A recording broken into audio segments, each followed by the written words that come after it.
In this list, I want to add a search functionality, and for this we will use the contains operator. How this works? For this we will go to our editor, and in our repeating group tasks, under the data source, we will add a search constraint. Name contains input task names value, and we will check the ignore empty constraints along with it. Now we will go back to a page. We will start with searching for the first task, edit video content. So let's type edit and see what this returns. So the result is no matching task found. Now why is this? We clearly saw that the task list had edit in it and still it's not returning the task. This is because of the first condition, how contains operator works. The first condition is it is case sensitive. So what that means here is I will have to make the E uppercase to get the results. And now, and after having done that, we can see that we have our results. So this shows that contains is case sensitive and it will only return the value if the case is matched.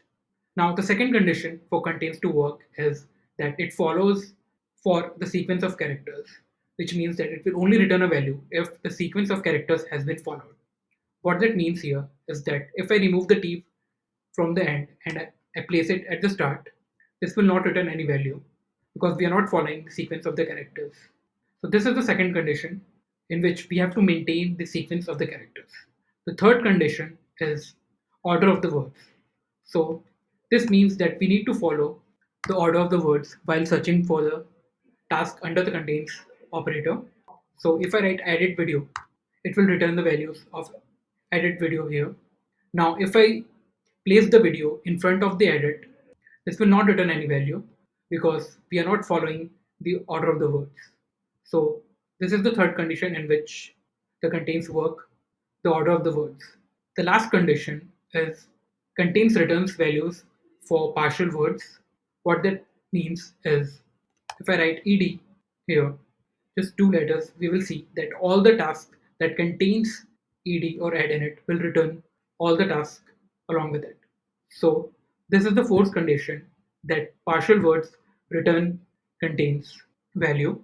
So these are the four conditions under which contains operator works. The first is that it is case sensitive. Second is it follows the sequence of characters. Third is order of words. And the last is that it returns values for partial words. So this is how the contain operator works. In the next video, we will see how the opposite of this doesn't contain works.